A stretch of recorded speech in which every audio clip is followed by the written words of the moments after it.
Let me ask you something. What happens when a fantasy that millions of people only whisper about suddenly becomes a $570 million global movie event? What happens when desire, the kind that polite society avoids, gets a Valentine's Day wide release in America? And what happens when one book, written by a then unknown author, turns into one of the most controversial cinematic experiences of the 2010s? Tonight, we're not just talking about a movie. We're talking about a cultural moment. A film that divided couples, sparked debates on talk shows, triggered criticism from psychologists, and somehow still packed theaters across the country. Yes, today I'm reviewing 50 Shades of Grey. And before you roll your eyes, before you say, "Oh, that movie?" stay with me. Because whether you loved it, hated it, laughed at it, or secretly streamed it twice, this film changed something in Hollywood. And I promise you, by the end of this review, you're going to see it differently. But before we go further, if you love deep, honest, no-filter Hollywood breakdowns, the kind where we don't just recap the movie, we unpack the psychology, the performances, the filmmaking decisions, and the cultural impact, then hit that subscribe button right now. Because this channel isn't about surface-level reactions. It's about understanding why films work, why they fail, and why some of them refuse to be ignored. Drop a comment telling me, were you Team Christian, Team Anastasia, or just Team, what did I just watch? Alright, let's step back. Let's rewind to 2015. It's February 13th, 2015, Valentine's Day weekend. Couples lining up at multiplexes across America. The marketing campaign? Massive. Billboards, trailers, teaser posters, the soundtrack climbing charts before the movie even drops. Directed by Sam Taylor Johnson, based on the novel by E.L. James, a book that started as Twilight fanfiction before becoming a publishing phenomenon. And casting? Risky. Unknowns, relatively speaking. Dakota Johnson as Anastasia Steele, Jamie Dornan as Christian Grey. Not established A-list superstars, which, honestly, was a bold move. Because this film wasn't going to survive on acting prestige. It was going to survive on chemistry. Or crash because of it. First impressions, walking into the theater. I remember the energy around this film. There was tension in the air. Half the audience was curious, half the audience was skeptical, and some were just there because, well, Valentine's Day plans. The first scene begins quietly. Rain. Portland. Anastasia Steele. Awkward, intelligent, slightly nervous. Interviewing a billionaire who looks like he stepped out of a luxury cologne ad. Christian Grey. And from that first interaction, you feel it. Not love, not romance. Control, power imbalance, intrigue. The movie doesn't scream, it whispers.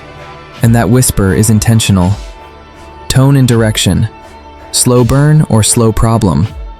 Here's where we need to talk honestly. Director Sam Taylor Johnson made a very specific choice. Instead of turning this into an erotic thriller, she made it restrained, almost quiet. There are long pauses, uncomfortable silences, moments where you're not sure if what you're watching is romantic or psychologically tense. And that's important, because the movie isn't really about sex. It's about control. It's about emotional walls. It's about a man who has built his entire identity around power, and a woman who slowly challenges that structure without even trying. But here's the thing. For some viewers, that slow pacing felt intentional. For others, it felt awkward, and we're going to unpack that fully. The performances, let's be real. Let's talk about Dakota Johnson, because she surprised people. Her Anastasia isn't just naive, she's observant. She's quietly funny. Her subtle eye rolls, her nervous lip biting, the way she says, "Laters, baby," half sincere, half ironic. There's self-awareness in her performance, and that self-awareness saves the film from becoming unintentionally comedic. Now, Jamie Dornan. This is where the debate explodes. Is he emotionally distant because Christian is emotionally damaged? Or is he emotionally distant because the script limits him? Sometimes his performance feels controlled in a powerful way. Other times, it feels restrained to the point of stiffness. And that tension becomes the defining characteristic of the film. Is that good filmmaking? Or accidental awkwardness? We're getting there. Alright, now we go deeper. Because if you strip away the marketing, the headlines, the jokes, the memes, what you're left with in 50 Shades of Grey is a psychological dynamic. And this is where the conversation gets uncomfortable. Christian Grey is not written as a traditional romantic lead. He doesn't fall in love. He negotiates. He drafts contracts. He sets rules. And the first time Anastasia walks into that infamous Red Room, the movie slows down. Not in a flashy way, not in a thriller way, but in a deliberate, almost clinical way. The camera doesn't rush. It observes. And what we're watching isn't just a sexual dynamic. It's a control dynamic. Christian tells Anastasia he doesn't do romance. He doesn't sleep in the same bed. He doesn't stay over. He doesn't do hearts and flowers. He does dominance. He does structure. He does power. Now here's where things get layered. Because the movie constantly presents consent in a contractual framework. He hands her paperwork. A literal agreement. Boundaries outlined. Rules established. Limits discussed. And depending on who you ask, that's either a responsible portrayal of negotiated intimacy or a glossy romanticization of emotional manipulation. And this is where the film became controversial in the US. Talk shows debated it. Therapists criticized it. Some BDSM communities even distanced themselves from the portrayal, arguing that Christian's behavior leaned more toward trauma-driven control than healthy dominance. And honestly, that's not a shallow debate. It's a valid one, because Christian isn't just dominant. He's emotionally guarded to the point of dysfunction. His childhood trauma, hinted at but not deeply explored in this first film, becomes a shield. He hides behind wealth, behind routine, behind his rules. And here's where I think the film actually does something interesting. It doesn't fully romanticize him. It shows the cracks. The elevator kiss? Intense, but also possessive. The tracking phone? Protective or invasive? The line between desire and discomfort is thin in this movie, and that thin line is intentional.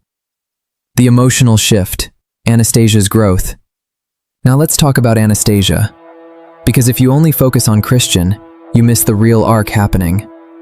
Anastasia starts the film unsure, nervous, almost overwhelmed by his world. But slowly, and this is subtle, she begins to assert herself. She questions him, she negotiates, she pushes back. There's a scene where she asks him directly why he's the way he is, and for a moment, he doesn't have power. He looks exposed. That's not accidental. That's the emotional pivot of the film. Because while Christian believes he's in control of everything, he's not in control of how she makes him feel, and that terrifies him. The final act of this movie isn't explosive. There's no dramatic chase scene, no twist villain. The climax is emotional. It's the moment Anastasia asks him to show her how bad it really is. She wants to understand him. And when he does, the tone changes. It's no longer playful. It's no longer seductive. It's uncomfortable. Not because of what we see, but because of what we feel. Her reaction isn't arousal. It's realization. And that's the turning point. She leaves. Not screaming, not hysterical, just hurt, confused, processing. And that final elevator door closing? That's the real cliffhanger. Not will they end up together, but should they? Critical reception. Why reviewers were brutal. Let's be honest, critics did not embrace this film.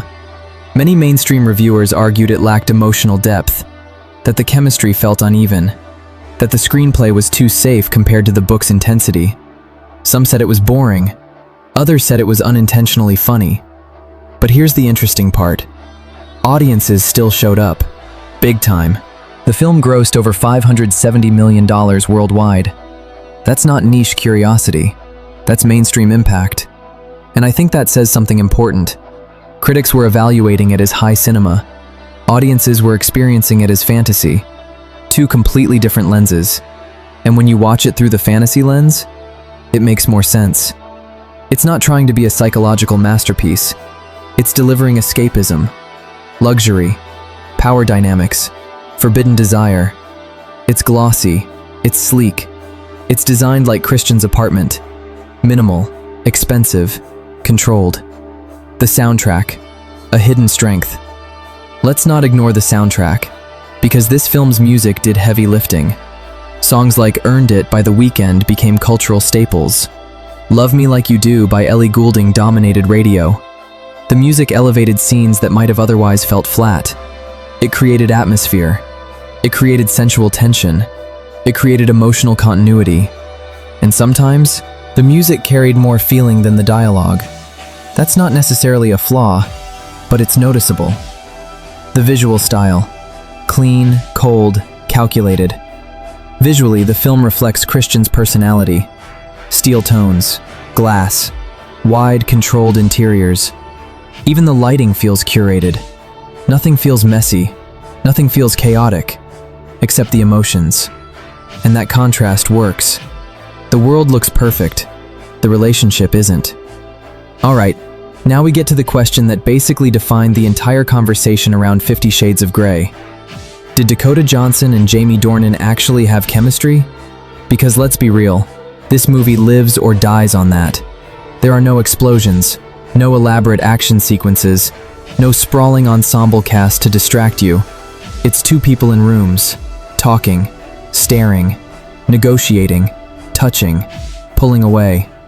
So when audiences said, "I don't feel it," that criticism hit hard. But here's where I think the conversation gets more interesting. The chemistry isn't fiery. It's not chaotic like The Notebook type passion. It's restrained, awkward, measured. And I think that might be intentional. Anastasia is inexperienced. Christian is emotionally compartmentalized. So the tension between them isn't just sexual, it's psychological. Watch their early scenes again. Notice how often they pause mid-sentence. Notice how Christian studies her before responding. Notice how Anastasia laughs nervously, almost breaking the tension. That awkwardness? It feels real, unpolished, human. Now, does it always translate as romantic heat? Not always. There are moments where the dialogue feels slightly stilted, lines that sound better on paper than spoken out loud. And that's where adaptation comes in. From page to screen, the risk of translation. This film is based on the novel by E.L. James, which was a global publishing sensation. But here's the challenge. Books allow access to internal monologue. Movies don't. In the novel, we're inside Anastasia's head constantly. Her thoughts, her anxieties, her fantasies, her inner debates. On screen, we only get facial expressions and dialogue, and that changes everything.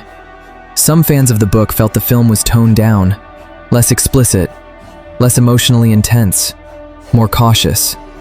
Director Sam Taylor Johnson reportedly wanted to lean into the emotional realism, to ground it, to make it less sensational and more character-driven.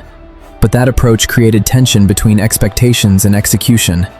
If you walked into the theater expecting something outrageous and shocking, you might have been underwhelmed.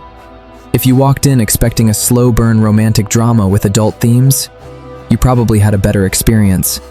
And that's the tightrope this movie walked. Behind the scenes, the quiet turbulence. Let's talk about something most casual viewers didn't know at the time. There was creative tension behind the scenes. After this first film, Sam Taylor Johnson did not return to direct the sequels. Reports suggested creative differences between her and E.L. James. That matters. Because when you feel a movie that seems slightly at war with itself, between fantasy and realism, between erotic spectacle and emotional drama, that internal push and pull often reflects what happened during production. And I think you can feel it here. Some scenes feel daring, others feel restrained to the point of caution. It's like the film wants to provoke, but also wants mainstream acceptance. And balancing those two goals is incredibly difficult. The cultural explosion, why it was bigger than the film. Here's what fascinates me. Even people who never saw the movie had opinions about it. That's power. This wasn't just a film release, it was a cultural flashpoint. It sparked conversations about female desire in mainstream cinema, the line between empowerment and exploitation, whether fantasy should be judged by real-world standards, how Hollywood markets sexuality. For decades, Male fantasy dominated blockbuster storytelling. Suddenly, here was a studio-backed film centered around female sexual curiosity. That alone made it significant. Was it a perfect representation? No. Was it messy? Absolutely. But it forced a conversation. And sometimes, movies matter not because they're flawless, but because they disrupt. Does it work as cinema? Now we ask the real question. Step away from the hype. Step away from the controversy. If you watch this as a film, structurally, narratively, technically, does it work? Here's my honest take. It works in atmosphere. It works in tone. It works in aesthetic consistency. It partially works in performance, particularly Dakota Johnson, who brings nuance that elevates thin dialogue. Where it struggles? Narrative depth. Christian's trauma is hinted at but not explored enough in this first installment. The emotional stakes sometimes feel surface level. The pacing occasionally drags in the middle act. But here's the thing. This film was always intended as the first chapter of a trilogy. Its setup, its tension building, its emotional groundwork. So judging it as a standalone, fully complete arc feels slightly unfair. It's a beginning, not a conclusion. The ending, why that elevator door matters. Let's revisit that final scene. Anastasia leaves. The elevator doors close. Christian calls her name, and she presses the button. Silence. Cut to black. That's not a grand finale. That's emotional suspension. And I actually respect that choice, because instead of glamorizing their dynamic, the film pauses on uncertainty, on doubt, on consequence. And that's more mature than people give it credit for. Alright, now we step into the fire. Because if 50 Shades of Grey was just a romance with handcuffs, we wouldn't still be talking about it more than a decade later. What made this film explode wasn't just sex, it was ideology. Let's start with Christian Grey. Christian Grey, fantasy alpha or emotional red flag? Christian is introduced as the ultimate modern fantasy archetype. Young billionaire, self-made, disciplined, physically controlled, emotionally unreadable. He doesn't chase, he selects. He doesn't flirt, he studies. And in 2015, that archetype was everywhere. The hyper-competent, hyper-controlled male lead. But here's what's interesting. Christian isn't portrayed as emotionally healthy. He's obsessive. He tracks Anastasia's location. He shows up unannounced. He buys the company she works for. Now, in real life, those are massive red flags. In fantasy, they're exaggerated symbols of desire and dominance. And that's where the debate lives. Is the movie endorsing his behavior? Or portraying a flawed man who doesn't know how to love? I lean toward the second interpretation, but it's not crystal clear. Because the film sometimes romanticizes his control through lighting, music, and camera framing. When he stands in that penthouse overlooking Seattle, shot from a low angle, bathed in cool steel blue light, he looks powerful, untouchable. But the script gives us glimpses of fragility, his discomfort with physical affection, his visible tension when Anastasia challenges him emotionally, his refusal to be touched during vulnerable moments. There's trauma there, but it's only lightly unpacked in this first film, which makes him feel simultaneously intriguing and incomplete. And for some viewers, incomplete translates as underdeveloped. Anastasia Steele, empowered or manipulated? Now let's talk about Anastasia, because this is where critics split sharply. Some argued she was written as submissive in a way that undermined empowerment. Others argued that choosing submission, with boundaries and negotiation, is itself a form of agency. Watch her closely. She doesn't sign the contract immediately. She questions clauses. She negotiates terms. She refuses certain acts. She walks away when it becomes too much. That final decision to leave? That's not weakness. That's autonomy. She tests the limits, and when it hurts emotionally, she exits. That's a choice. And choice is the foundation of empowerment. But the film doesn't scream that message. It whispers it, which means if you're not paying attention, you might miss it. And that subtlety is both a strength and a weakness. Box office, the financial verdict. Let's talk numbers. Production budget, roughly $40 million. Worldwide gross, over $570 million. That's not modest success, that's seismic. It dominated Valentine's Day weekend 2015. It broke February opening records at the time. It proved that adult-oriented romantic drama, when marketed correctly, could rival superhero-level attention. Studios noticed. Hollywood doesn't care about think pieces, it cares about revenue. And this film sent a message. There is a massive audience for female-driven fantasy storytelling, even if critics don't embrace it, even if controversy surrounds it. Money talks, and this movie shouted. Has time been kind to it? Now here's the real test. Rewatch it today, without the hysteria, without the memes, without the novelty factor. What do you see? You see a mid-2010s aesthetic, muted colors, indie pop soundtrack, minimalist luxury design. You see performances that are more nuanced than they were given credit for at the time, especially Dakota Johnson, whose career has since expanded impressively. You also see flaws more clearly. The pacing dips in the second act. The dialogue occasionally feels like it's tiptoeing around deeper emotion. Christian's backstory lacks dimension in this first installment, but it doesn't feel like a disaster. It feels like a cautious adaptation of a risky property. And in that sense, it succeeded at its primary goal. It launched a franchise. It sparked global conversation. It became a timestamp of a cultural era. The legacy, what did it change? After this film, studios became more aware of underserved adult female audiences. Soundtrack marketing tied directly to sensual storytelling became more common. Book talk-style fan communities, though not called that yet, gained credibility in Hollywood adaptation strategy.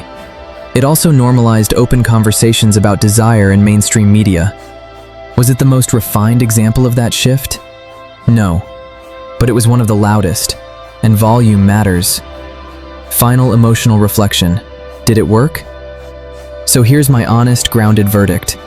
As a pure cinematic masterpiece? No. As a cultural event? Absolutely. As a character study? Partially. As escapist fantasy? Undeniably effective. The real strength of 50 Shades of Grey isn't in its script precision. It's in its atmosphere, its tension, its willingness to step into uncomfortable territory while still playing within studio boundaries.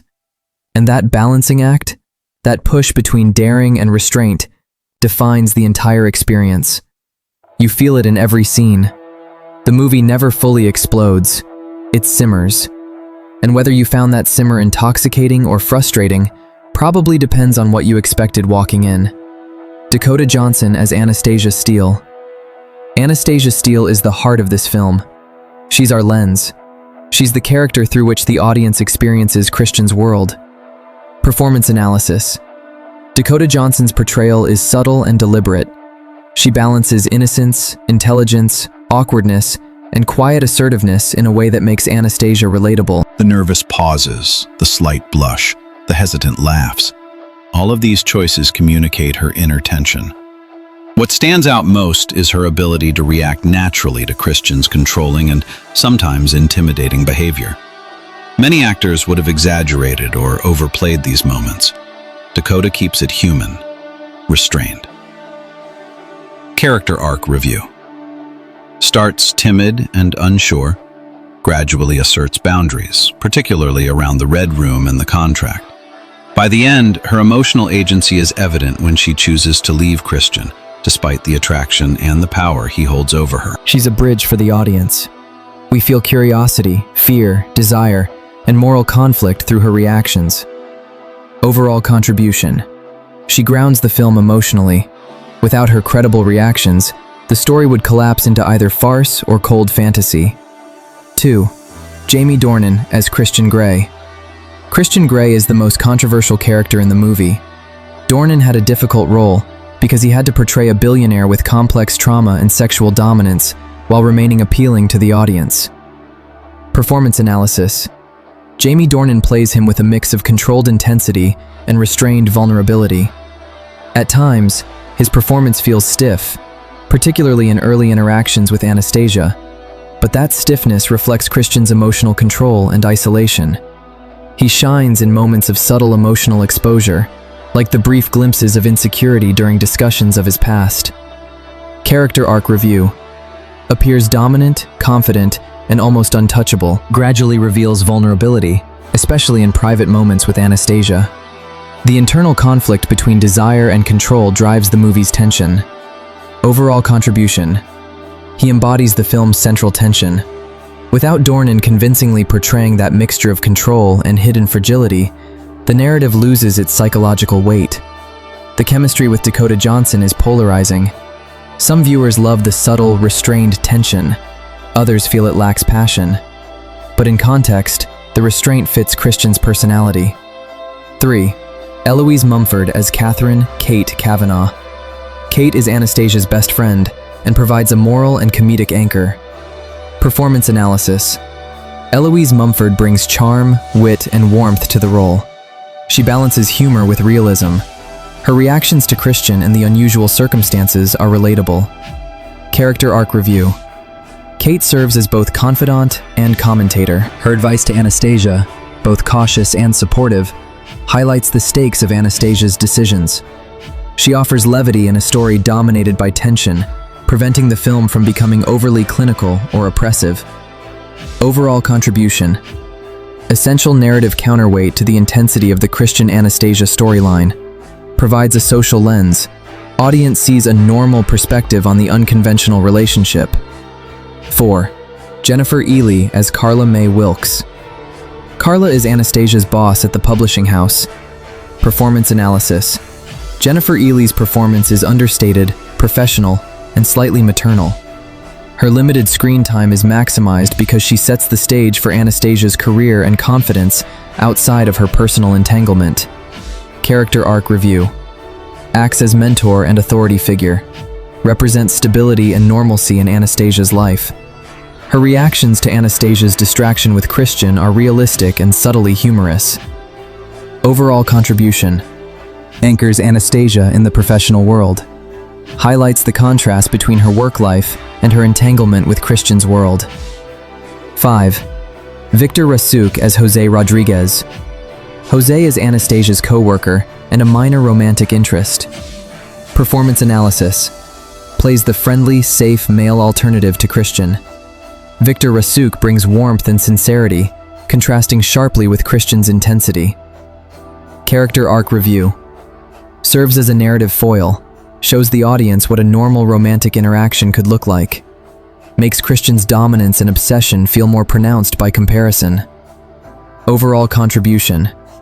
Reinforces Christian's uniqueness and highlights Anastasia's growing awareness of her own desires and boundaries. 6. Max Martini as Jason Taylor. Jason is Christian's bodyguard. Performance analysis. Max Martini portrays professionalism and quiet menace. Minimal dialogue but strong presence. His body language conveys authority, discipline, and loyalty. Character arc review. Functions as a physical representation of Christian's controlled world. His presence adds tension, a subtle reminder of Christian's power and resources. Overall contribution. Helps visually communicate Christian's lifestyle and the boundary between his private and public life. 7. Marcia Gay Harden as Grace Trevelyan Gray. Grace is Christian's adoptive mother and moral compass. Performance analysis. Marcia Gay Harden brings warmth, concern, and grounded emotion. She humanizes Christian, showing that behind the cold exterior, there is a complex, loved individual. Character arc review. Offers perspective on Christian's past and his need for control. Acts as emotional counterweight to the tension in Christian's romantic life. Overall contribution. Deepens Christian's character by showing family influence. Provides emotional resonance that contrasts with the sexual and power-driven dynamics. 8. Rita Ora as Mia Gray. Mia is Christian's adoptive sister. Performance analysis. Rita Ora's performance is lively, teasing, and occasionally antagonistic. She adds humor, flirtation, and tension in the family dynamic. Character arc review. Serves as both confidant and provocateur. Provides insight into Christian's upbringing and interpersonal relationships. Overall contribution. Breaks tension. Highlights Christian's complexity through familial interactions. Summary of cast contribution. The brilliance of 50 Shades of Grey lies in its small, tightly focused cast. Every performance is calibrated to serve the story. Dakota Johnson grounds the emotional arc. Jamie Dornan embodies controlled desire and fragility. Scene 5. The helicopter scene. A visually stunning scene demonstrating Christian's luxury and control over the narrative environment. Observations. Scenic views, high-end helicopter, showcases wealth, power, and status. The interactions. Teasing banter, measured physical touch. Johnson's reactions. Nervous laughter, slight blush. She balances fascination and wariness. Significance. Reinforces Christian's dominant lifestyle. Highlights the allure and intimidation factors simultaneously. A subtle lesson in showing rather than telling. The film relies on visual storytelling to communicate character dominance. Scene 6. The first intimate encounter. Now we hit one of the most controversial scenes. Cinematic breakdown. Lighting. Muted, warm tones. Avoids explicit eroticism. Camera. Careful framing to imply intimacy rather than overt depiction. Music. Soft, ambient, emotional. Underscores vulnerability more than passion. Performance review. Dakota Johnson. Communicates uncertainty, curiosity, and tentative control over her own experience. Jamie Dornan. Restrained dominance with fleeting moments of emotional exposure. Narrative analysis. The scene is about trust, boundaries, and psychological power. It conveys the complexity of their dynamic, desire mixed with discomfort and negotiation. It sets the stage for conflict and emotional development in later acts. Scene 7. The elevator scene. This is the film's emotional cliffhanger. Scene dynamics. Anastasia leaves Christian after emotional tension escalates. Dornan's subtle facial expressions, panic, confusion, longing, communicate vulnerability beneath control. Johnson. Quiet pain, inner conflict, autonomy. Significance. Dramatically conveys choice and agency. Ends the first installment with uncertainty, not closure. Creates anticipation for the sequel. Review commentary. Cinematically effective because it prioritizes emotion over spectacle. The elevator door closing is symbolic. Boundaries, control, and unresolved desire. Scene 8. Supporting scenes. Small but essential moments. Kate giving advice, adds realism and levity. Grace and Mia scenes, humanize Christian, adding layers beyond the sexual narrative. Workplace moments, show Anastasia's normal life versus Christian's controlled world. Review analysis. These scenes balance intensity, preventing emotional burnout. Supporting characters provide narrative depth and audience perspective. Without them, Christian Anastasia's dynamic would feel isolating and abstract. Chapter 6 Summary. Why scene analysis matters. The film's power comes from subtlety, pacing, and psychological tension. Each scene is carefully constructed to balance desire, control, and agency. Johnson and Dornan carry almost every scene emotionally, supported by a cast that adds realism and contrast. The Red Room, contract negotiation, helicopter, intimate encounter, and elevator scenes are milestones in the narrative, both visually and emotionally. These scenes show why the movie worked commercially despite critical skepticism. It delivered tension, fantasy, and a controlled emotional experience. Now that we've dissected individual scenes, let's look at the movie as a continuous emotional journey. Understanding this will allow your USA audience to feel as if they're experiencing the film with you. Every tension, hesitation, and subtle character moment. Act 1. Meeting, curiosity, and tension. The first act introduces the world and characters. Key points. Anastasia Steele, a college graduate and intern, is stepping into adult life. She interviews Christian Grey, instantly establishing a tension-filled dynamic. Christian is confident, controlled, and mysterious. Anastasia is nervous, witty, and observant. She notices details others miss. Emotional tone, slow build. Audience experiences curiosity, excitement, and subtle unease through Anastasia's eyes. Humor interwoven. Awkward exchanges, light teasing, Kate's commentary. Narrative function. Establishes stakes, the contrast between Christian's controlled, powerful world and Anastasia's normal life. Introduces the central question. Will she enter his world? And what will it cost her emotionally? Review commentary. Johnson and Dornan immediately create tension, even with minimal dialogue. Supporting cast reinforces normalcy and relatability. Kate, Grace, and Carla act as anchors. Act 2. Exploration, desire, and boundaries. The second act escalates tension and introduces sexual, emotional, and psychological exploration. Key scenes and analysis. 1. Helicopter ride and luxury exposure. Christian shows Anastasia his world: wealth, control, precision. The helicopter is more than spectacle. It's symbolic of Christian's dominance. Emotionally, Anastasia oscillates between awe and apprehension. 2. The Red Room. The Red Room represents Christian's emotional and sexual control. Anastasia's fear and curiosity create audience tension. Subtext: intimacy as negotiation, trust, and emotional risk. 3.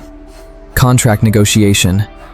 Anastasia reviews boundaries and asserts her limits, highlights that consent and negotiation are central to their relationship. Emotional high, empowerment. Emotional low, discomfort and realization of Christian's intensity. Character development. Anastasia begins asserting herself, testing limits. Christian struggles with vulnerability and emotional exposure. Audience sees the power dynamic shift subtly. Anastasia is not passive. She observes, questions, and reacts. Review commentary. The pacing in Act 2 is deliberately slow, emphasizing psychological tension over physical spectacle. Some critics argued it was tedious, but the slow pacing mirrors Anastasia's measured exploration of a world she barely understands. Act 3. Conflict, choice, and emotional climax. The final act is about decision-making, consequences, and unresolved tension. Key scenes and emotional analysis. 1. First intimate encounter.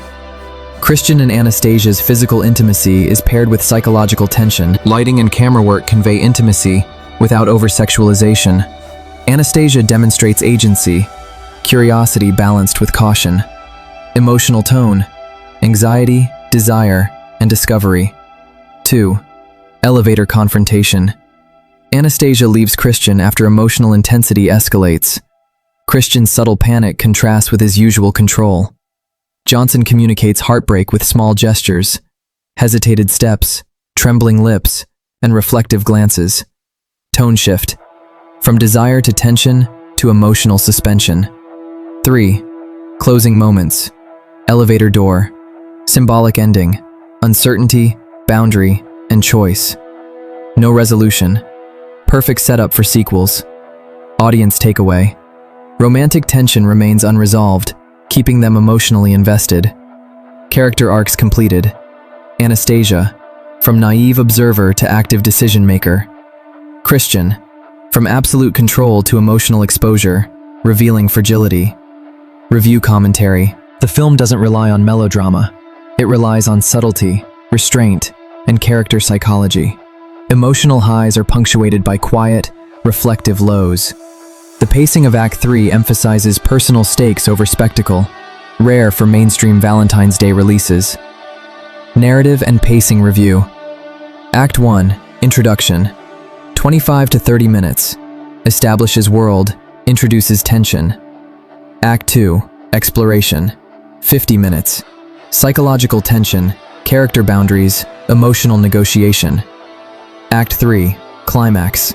40 minutes. Emotional resolution, choice, and cliffhanger. Observations. The pacing mirrors the narrative journey. Curiosity, exploration, decision.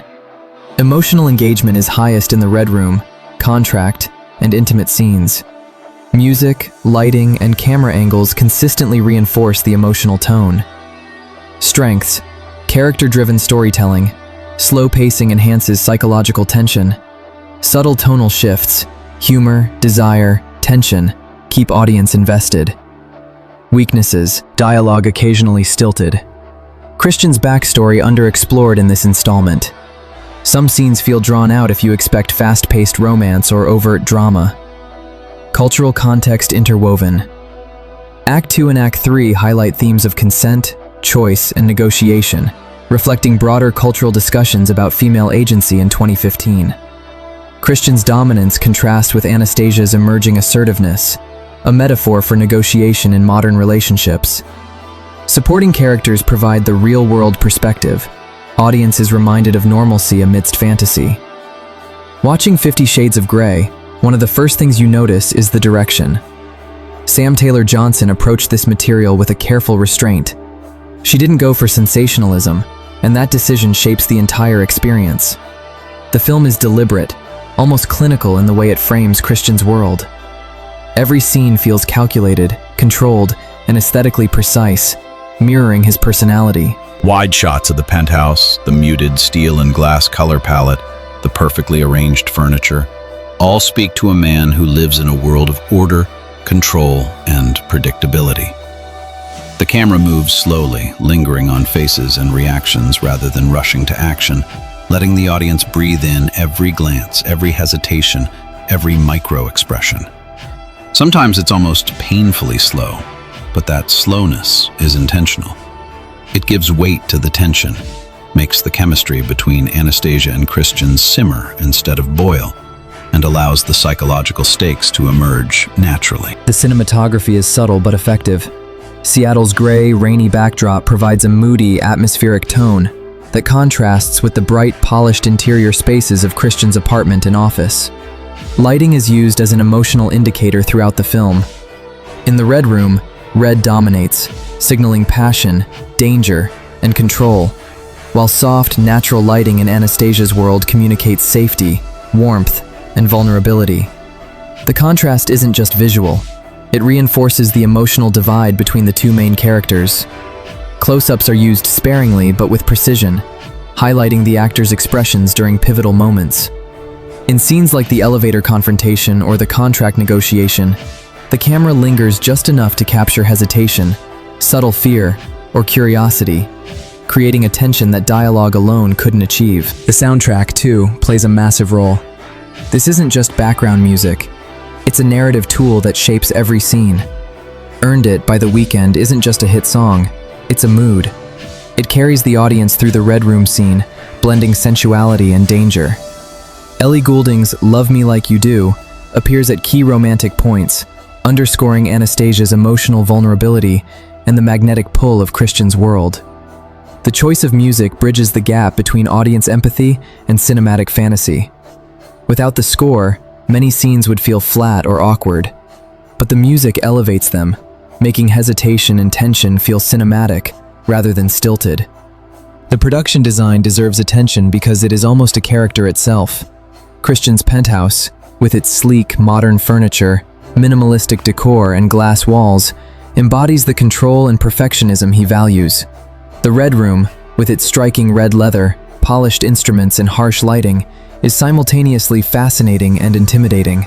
It communicates dominance, ritual, and an underlying intensity. Meanwhile, Anastasia's apartment is cozy, cluttered with books, and warmly lit, reinforcing her grounded, relatable nature. These choices are never incidental. They communicate character and emotional states visually, sometimes more effectively than dialogue. Direction, cinematography, soundtrack, and production design all converge in a way that makes the film's world immersive. Even when the pacing drags or the dialogue feels awkward, these elements carry the emotional load. They make the audience feel Christian's control, Anastasia's curiosity, and the tension that exists between the two without needing to spell it out. The camera's focus on micro-expressions, the lighting that shifts with mood, and the music that subtly manipulates tension all combine to make the experience feel deliberate, humanized, and intimate. In action sequences, or rather, the intimate and emotional sequences, this combination is most effective. The helicopter scene isn't just a display of wealth, it communicates power, allure, and control. The red room isn't just about erotic tension, it's about psychological boundaries and negotiation. Even seemingly mundane moments, like a conversation in Christian's office or a text exchange, are heightened by visual and auditory cues. These choices give depth to moments that could easily have felt flat in a lesser production. Ultimately, the technical mastery of the film serves the narrative and characters rather than overshadowing them. The audience isn't just watching a story unfold, they are inhabiting the space between Christian and Anastasia, feeling the push and pull of desire, fear, curiosity, and control. Scenes that might have been awkward on paper are elevated by performance, framing, and musical accompaniment. The film doesn't scream, it whispers.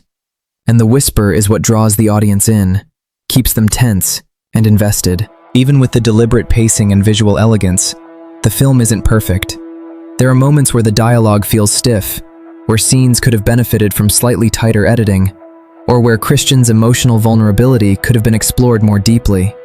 But these imperfections feel human.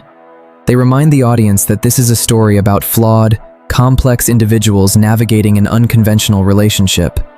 The combination of cinematography, direction, production design, and soundtrack ensures that the audience experiences tension, curiosity, and emotional engagement, even when the narrative pauses or stumbles. This cinematic language also reinforces the emotional arcs of the characters. Anastasia's journey from uncertainty to assertiveness is made palpable through subtle lighting changes, framing, and reactions to her environment. Christian's struggle between control and vulnerability is made visible through the composition of his spaces, the camera's lingering gaze, and the emotional cues embedded in the score. Each technical decision in the film serves the character's emotional realities, creating a viewing experience that is immersive, humanized, and psychologically layered. The film's strength, then, lies not only in the actors' performances, but in the cohesion of these elements: direction, cinematography, music, and production design, working together to tell a story of desire, boundaries, and emotional negotiation. It's why audiences connected despite some critical skepticism. The visual and auditory storytelling makes the tension palpable, the stakes real, and the emotional journey resonant. The way Sam Taylor Johnson orchestrates these elements makes the film feel lived in, human, and psychologically complex. Scenes that could have been merely provocative become narrative explorations of trust, choice, and power. Even quiet, seemingly mundane interactions carry weight because of the careful attention to detail in framing, music, and visual composition. The audience is always aware of the emotional tension, even in moments when the dialogue is sparse or awkward, which is a testament to the power of well-integrated cinematic craftsmanship. One of the things that makes 50 Shades of Grey so polarizing is its psychological complexity. On the surface, it's a story about romance and sexual exploration. But underneath, it's a story about control, trust, boundaries, and human vulnerability. Christian Grey isn't just a billionaire with unusual tastes. He's a man shaped by trauma, by rigid control, and by fear of intimacy. His need for dominance, the rules he imposes, the contracts he drafts, all of it is a reflection of his inability to be vulnerable. And what's brilliant, or at least interesting, is how the film lets the audience experience that tension without overtly moralizing. You feel it. You recognize it. You understand, even if you don't condone it. Anastasia's journey is equally psychological. She begins the story wide-eyed, curious, and cautious. But as she steps further into Christian's world, she starts to assert herself. She questions, negotiates, and at times even challenges his control. The elevator scene at the end isn't just dramatic flair, it's the emotional crux of her arc. She chooses herself over the fantasy, over the allure, over the power he represents. That moment is quietly revolutionary, even if the movie's marketing glossed over it. It's a subtle but clear depiction of agency. She explores, she experiences, and she decides. And then there's the power dynamic itself. Critics and audiences alike debated whether this film romanticizes abuse or portrays consensual adult exploration. That debate is valid, but I'd argue that the film intentionally straddles that line. The contract negotiation scenes, the discussions of limits, and the repeated reinforcement of "you can say no" are not accidental. They're embedded in the narrative to highlight that consent is deliberate, negotiated, and ongoing. The tension comes not from a lack of boundaries, but from the testing of limits and the emotional complexity of trust. That's a psychological truth many viewers resonate with, whether they realize it or not. The cultural themes extend further. In 2015, mainstream Hollywood rarely centered on female desire in this way. Movies often treated female sexuality as peripheral, comic relief, or moralized temptation. 50 Shades of Grey flipped that expectation. Anastasia is the lens through which the audience experiences desire, curiosity, and moral questioning. She's not just a passive participant. She's an active, thinking, feeling character making decisions. Even her hesitations and nervous laughter communicate autonomy.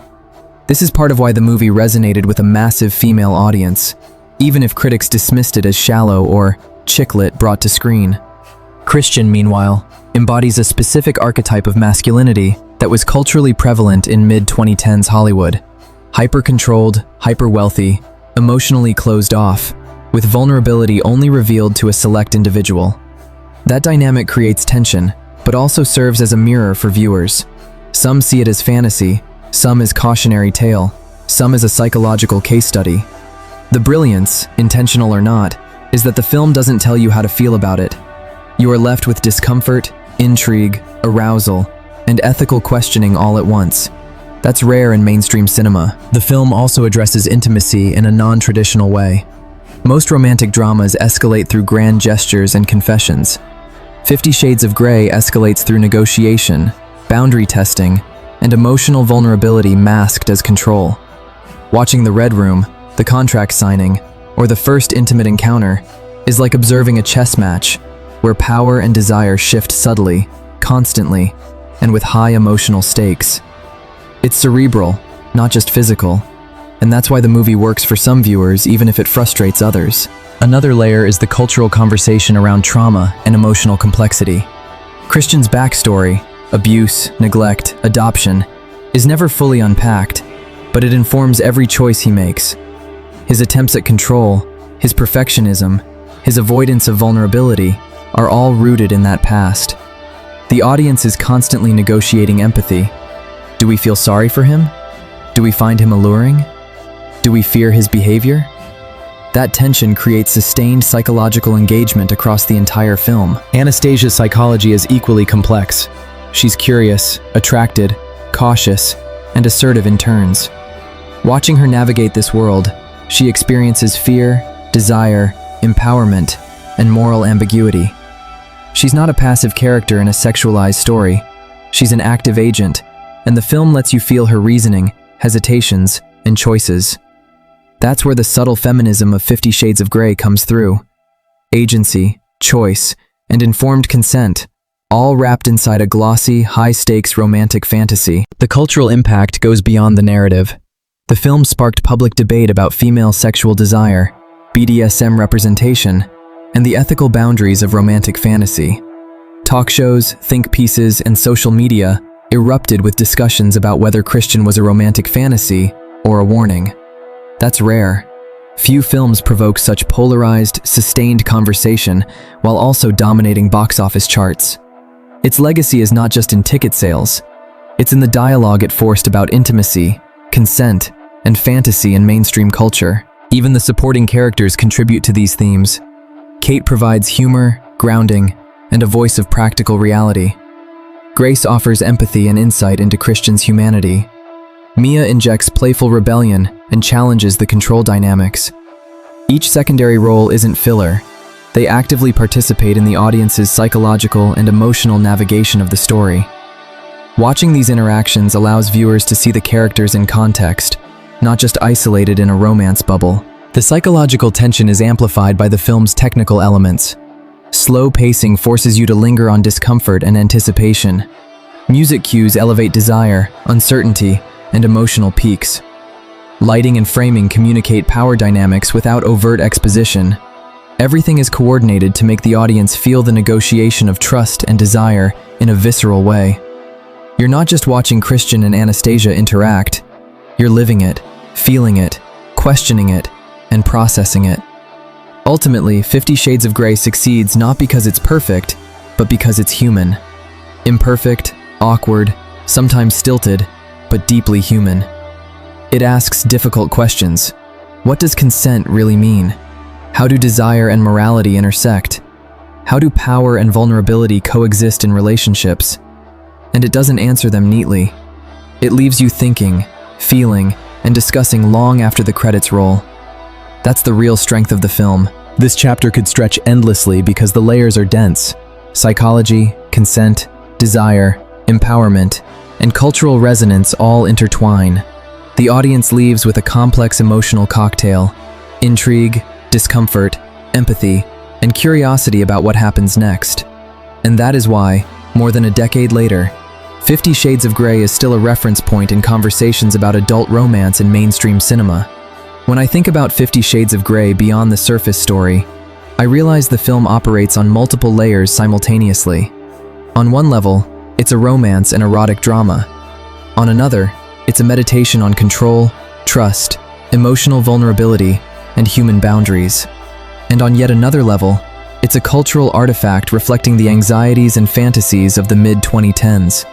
What's fascinating is that the film doesn't explain or justify anything.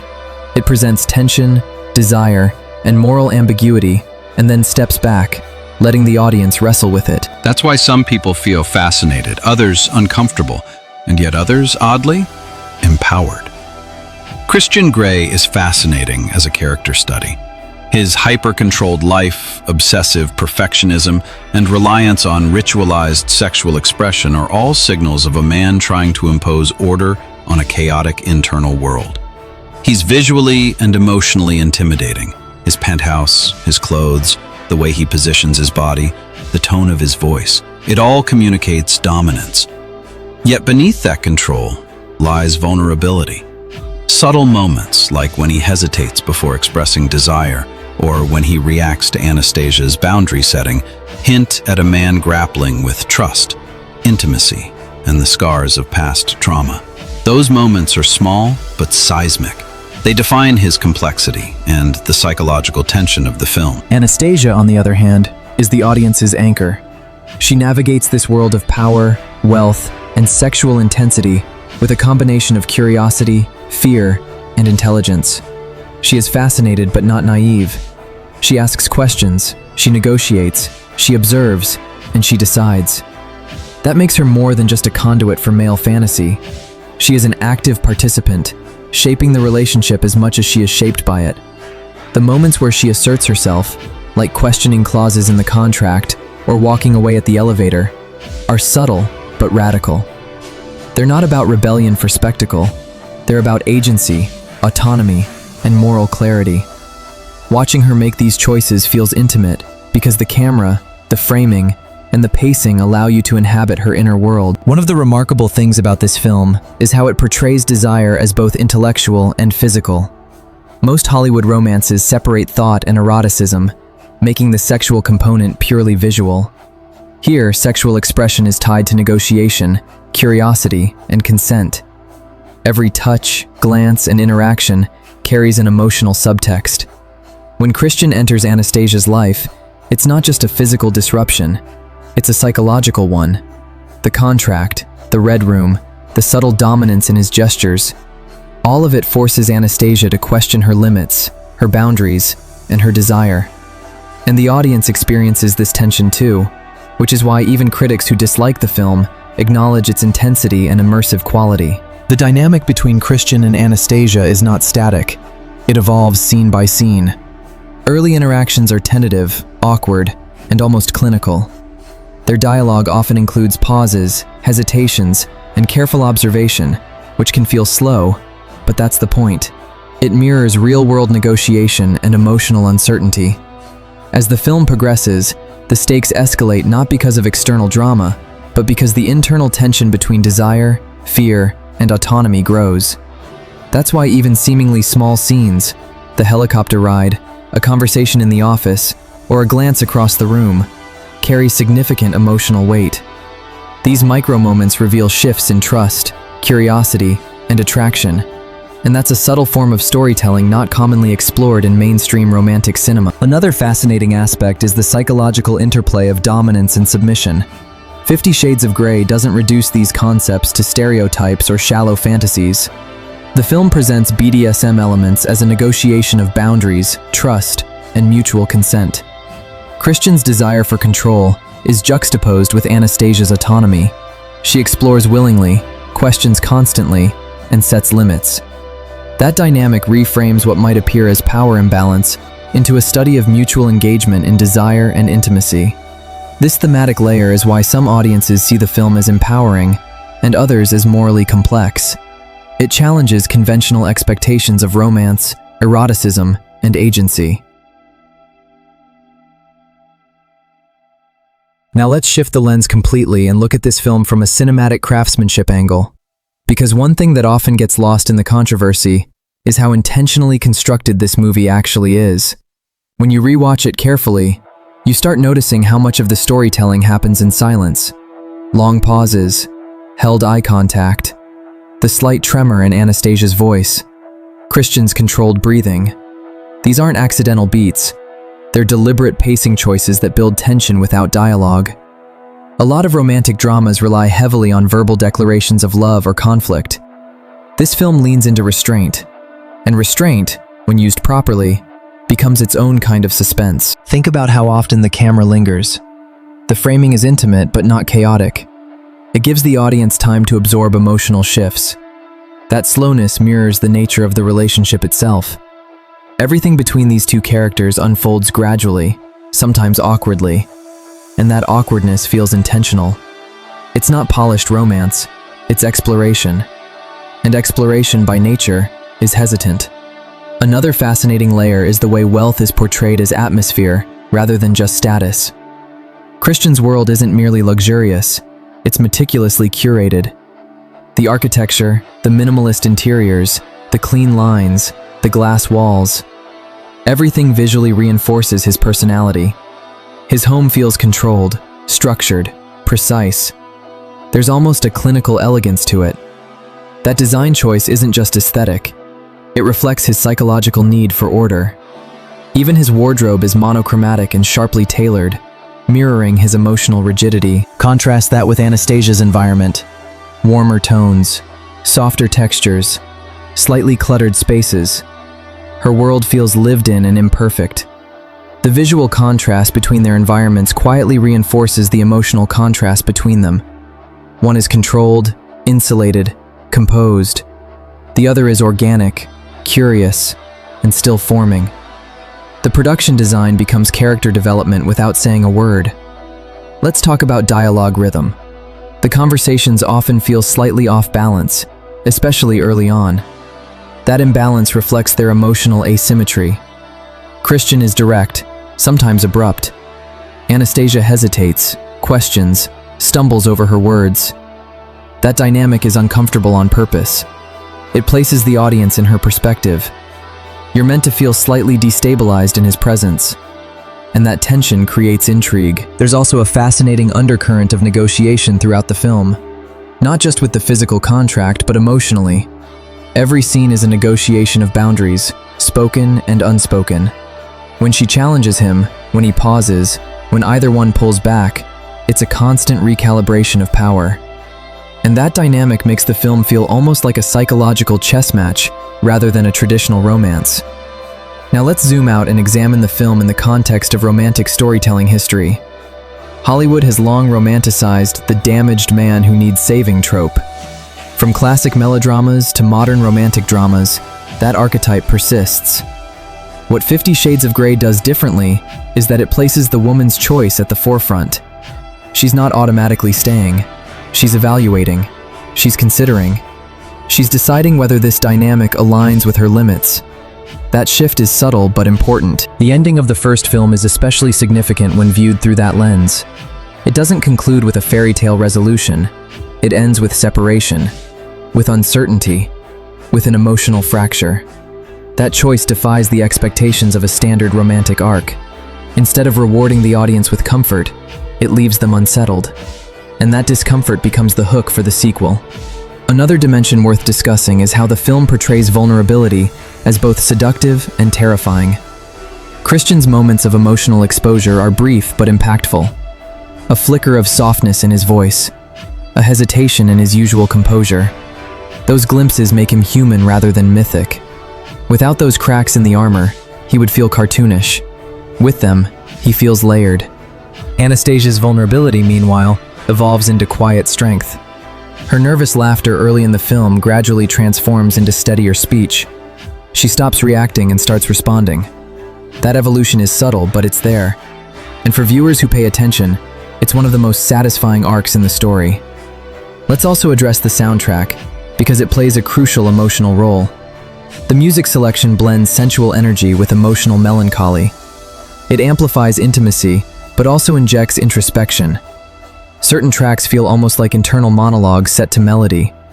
They bridge the gap between what the characters say and what they feel.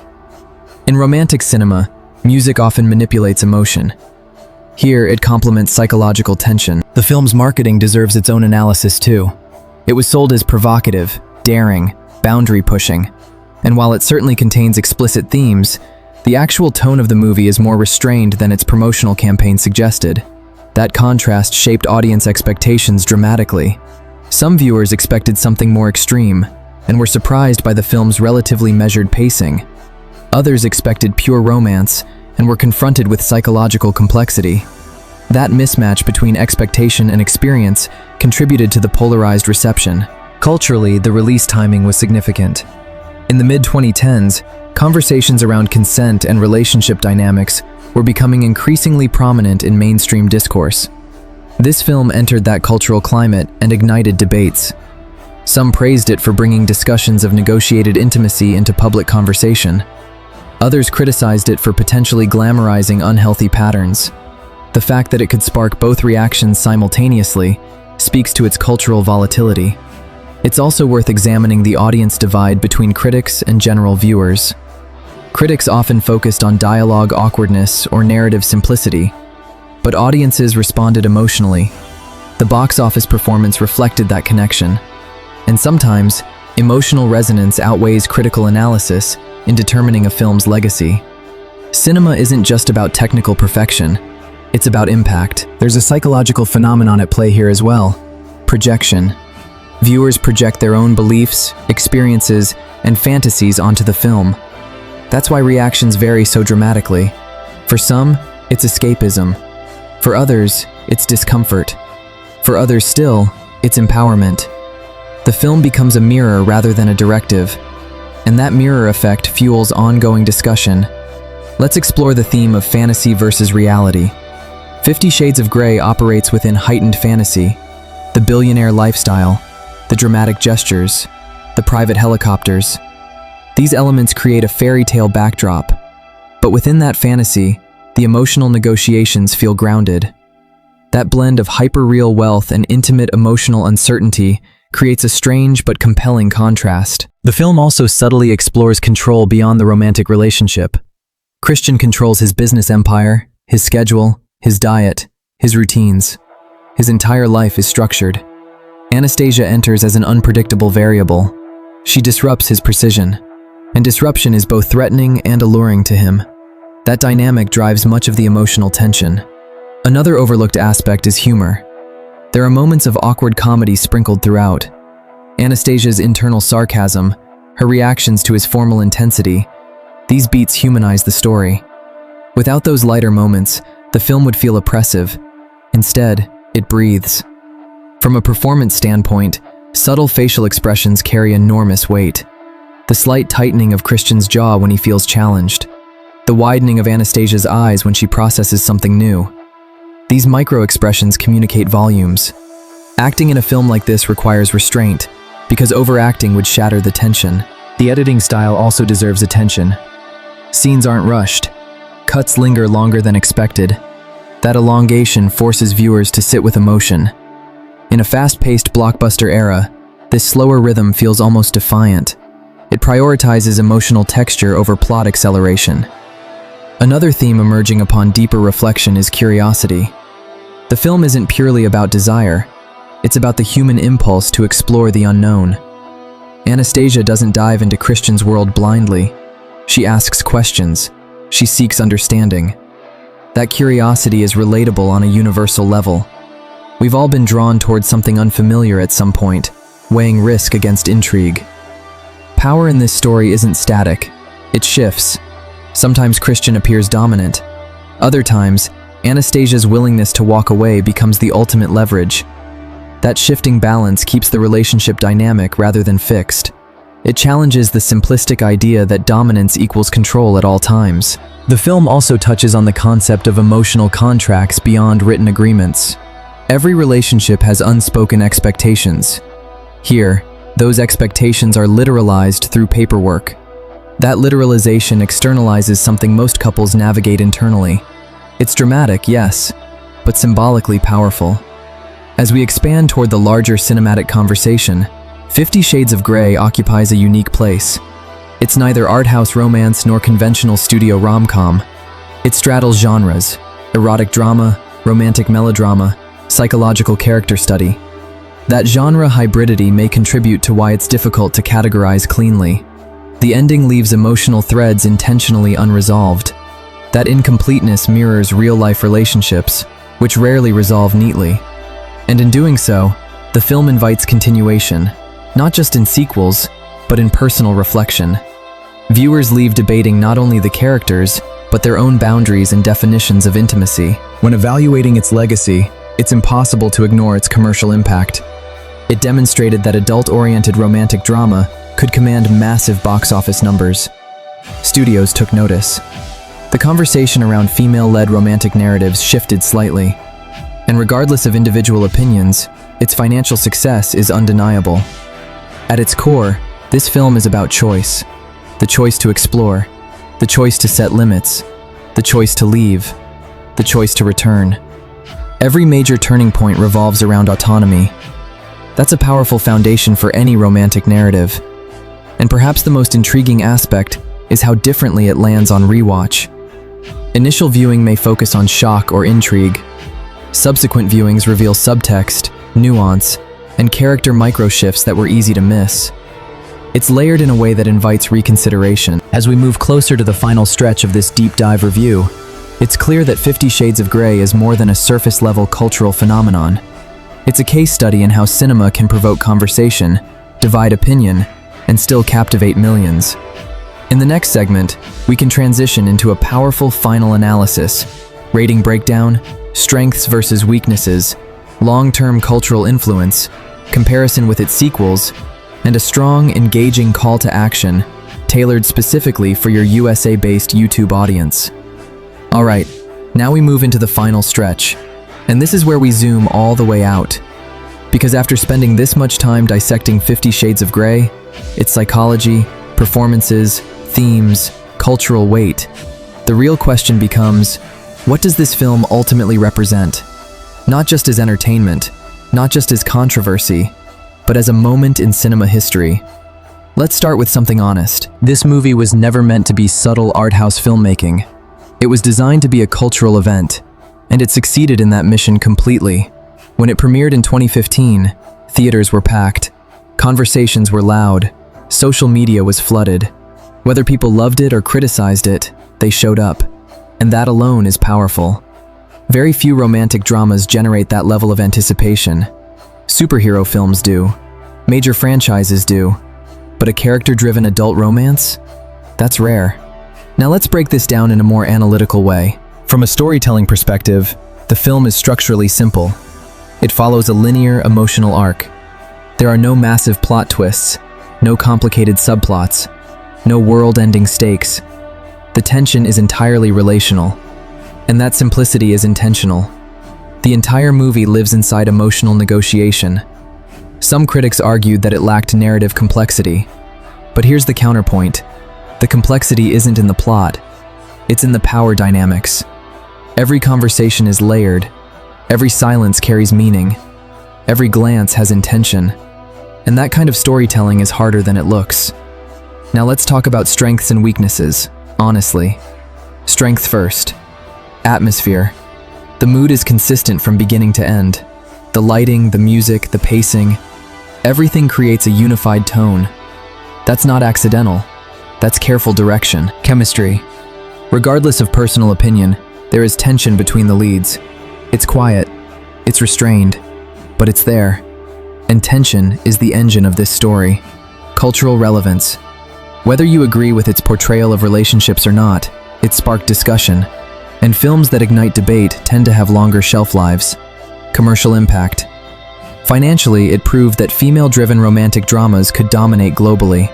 Studios pay attention to that. Now weaknesses. Dialogue at times feels overly formal. Some exchanges lack natural rhythm. There are moments where emotional intensity could have been deeper. The film occasionally prioritizes aesthetic over emotional clarity. Certain scenes feel stylized to the point of distancing the audience slightly. And for viewers unfamiliar with the source material, some character motivations may feel underexplored. But here's the key. None of these weaknesses stopped it from resonating with millions, and that's fascinating. Because cinema isn't just judged by critics, it's judged by impact. And impact is emotional. Now let's discuss legacy. Over a decade later, 50 Shades of Grey is still referenced, still debated, still streamed. That longevity matters. It influenced how studios approached adult romance. It opened doors for more female-centered narratives that deal openly with desire. It normalized conversations that were once whispered, and even people who disliked it remember it. That's cultural imprint. Now let's compare it briefly to its sequels without diving too deep. The later films expanded the romantic fantasy element. They leaned more into traditional romance structure, reconciliation, external conflict, resolution. The first film, however, remains the most psychologically focused, the most intimate, the most restrained. It feels almost like a character study compared to what follows, and sometimes first installments carry that rawness that sequels smooth out. Another layer worth discussing is audience psychology. Why did it connect so strongly with women in particular? Because it centered female curiosity without shame. Anastasia isn't portrayed as immoral. She isn't punished for desire. She's shown as thoughtful, cautious, and in control of her decisions. That framing matters. For decades, mainstream cinema often framed female sexuality as consequence-driven. This film, controversial as it was, treated it as exploration. That shift, even imperfect, was meaningful. Let's also acknowledge the escapism factor. The billionaire fantasy, the private jets, the dramatic gestures. It's heightened reality. And audiences love heightened reality, especially when paired with emotional intensity. Escapism isn't weakness in storytelling. It's a form of emotional release. And in 2015, audiences were clearly ready for that. Now, if I'm rating this purely as a film, removing hype, removing controversy, I'd look at it through 4 lenses: cinematic execution, performance depth, cultural influence, rewatch value. Execution? Strong atmosphere, cohesive tone. Performance depth? Subtle, sometimes uneven, but emotionally committed. Cultural influence? Massive. Rewatch value? Surprisingly high for viewers who enjoy psychological romantic tension. Does it redefine cinema? No. Does it leave a mark? Absolutely. And here's something important for your audience, especially a USA-based viewership. American audiences often appreciate stories about power, ambition, and emotional transformation. This film blends all 3. It takes the American dream archetype, billionaire success, and layers emotional dysfunction on top of it. That contrast creates intrigue. It humanizes wealth. It complicates dominance. It questions control. That's compelling storytelling territory. Now let me speak directly to your viewers, the way you would in your video. If you walked into 50 Shades of Grey expecting a conventional love story, you might have been surprised. If you walked in expecting pure shock value, you might have been surprised again. What you actually get is a slow burn emotional negotiation wrapped in luxury aesthetics. It's imperfect, it's provocative, it's polarizing, but it's not forgettable. And that's the difference between noise and impact. Some movies entertain for 2 hours and disappear. Others divide rooms, spark debates, and linger in cultural memory. This one lingers. Now let's bring this to a powerful close, because every long-form review needs a strong landing. If you're watching this and you've never seen 50 Shades of Grey, approach it thoughtfully. Don't watch it as a checklist of controversy. Watch it as a study of power, vulnerability, and choice. If you've already seen it, I challenge you to re-watch it through a different lens. Focus on body language. Focus on silence. Focus on who has power in each scene, and when that power shifts. You may notice things you missed, and that's the beauty of layered storytelling. Now, before we end this deep dive, I want to hear from you. Did you see this film as romantic, problematic, empowering, overhyped, underrated? Drop your honest thoughts in the comments. Let's have a real conversation, respectful, nuanced, thoughtful. If you enjoy long-form, in-depth Hollywood breakdowns like this, where we go beyond surface-level reactions and actually dissect themes, performances, and cultural impact, make sure you subscribe. Because on this channel, we don't just review movies, we analyze them, we challenge them, we question them, and sometimes, we defend them. Next week, we're diving into another film that sparked just as much debate, but in a completely different genre. You don't want to miss that.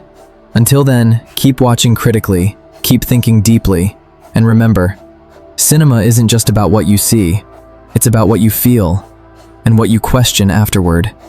I'll see you in the next review.